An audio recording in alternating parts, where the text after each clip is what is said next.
नागपूरच्या जरीपटका परिसरात राहणाऱ्या एका महिलेचा मृतदेह पारशिवनीतील कन्हान नदीत सापडला। या महिलेचा प्रियकर आणि त्याचा अल्पवयीन भाऊ तसंच त्याच्या एका मित्रानं मिळून या महिलेची हत्या करून नदीत मृतदेह फेकला होता। या प्रकरणी सध्या जरीपटका पोलीस तपास करतायत।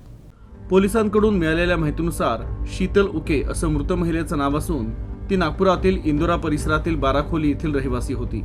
आरोपींमध्ये तिचा 23 वर्षीय प्रियकर सुनील उसरपती, त्याचा मित्र आर्यन महतो आणि एका अल्पवयीन मुलाचा समावेश आहे। या महिलेच्या बेपत्ता झाल्याची तक्रार नागपूरच्या जरीपटका पोलीस ठाण्यात 29 डिसेंबर रोजी दाखल करण्यात आली होती। तपासादरम्यान महिलेचे आरोपी सुनील सोबत अवैध संबंध असल्याचं पोलिसांना समजलं। संशयाच्या आधारे पोलिसांनी सुनीलला ताब्यात घेऊन चौकशी केली असता त्यानं आपला मित्र आर्यनसह महिलेची हत्या केल्याची कबुली दिली।